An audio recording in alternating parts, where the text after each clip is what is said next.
But speaking of scary things, how about those Seahawks? Am I right? The Hawks without Russell Wilson are like Reese's peanut butter cups without the chocolate.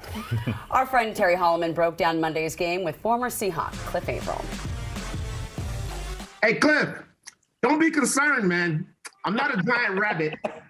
I'm not really a giant rabbit. I'm just Terry. I'm just getting ready for Halloween, man. Look at your costume.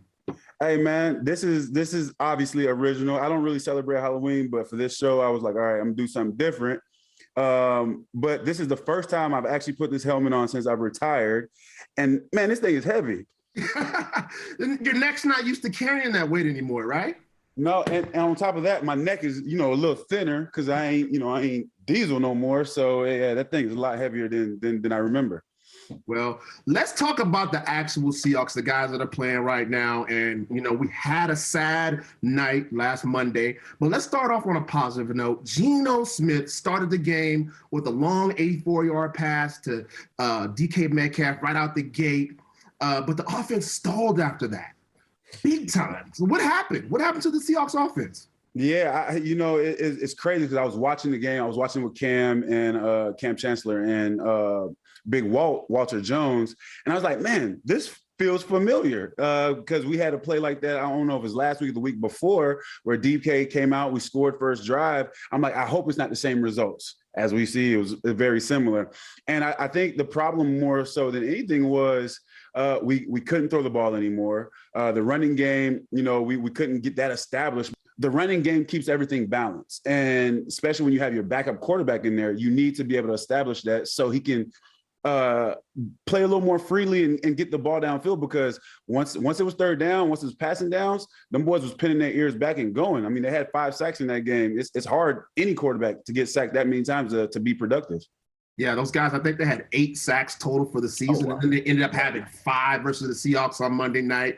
You talked about getting the ball downfield, especially with a backup quarterback like Geno Smith. How much was the weather a factor? We know that here on the West Coast in Seattle, we had the giant weather come in, the cyclone bomb, lots of rain and wind. How much is that a factor? It shouldn't be that much of a factor for Seattle players. I mean, we're in it all day long.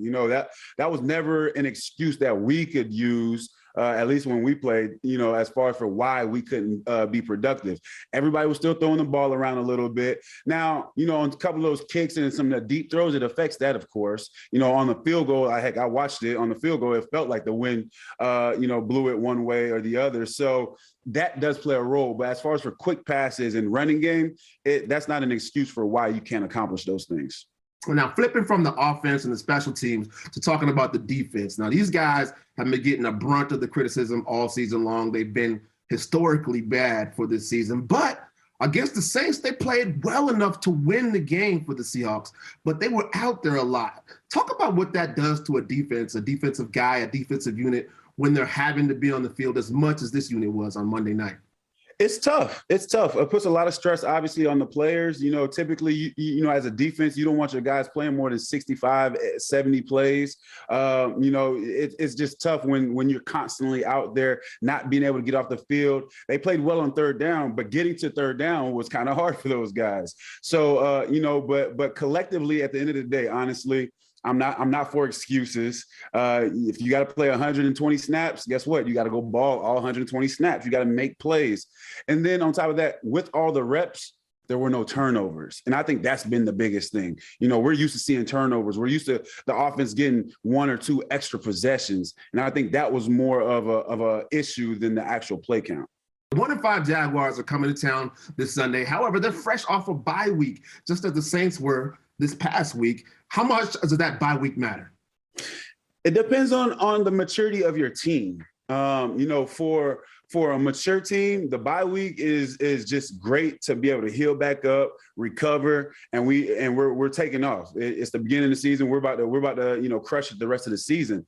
But for an immature team, the bye week, you might be back where you were just a couple weeks ago. Whether you were playing terrible, that continues to keep going. I think guys just have to focus on themselves during the bye week and finding ways to get better. For us, the Seahawks going up against another team that's coming off their bye week, they're not that great of a team. You know, I'm from Jacksonville, so I'm paying attention to them. They're not that great. They should not be able to beat us. But as we know in NFL, any given Sunday, anything can happen. So you just don't take them lightly. Coming off of a bye week or not, you just can't take them lightly. Well, let's hope for good vibes. Let's hope for good results, and let's put that good energy out in the air. And let's have a great Halloween, brother.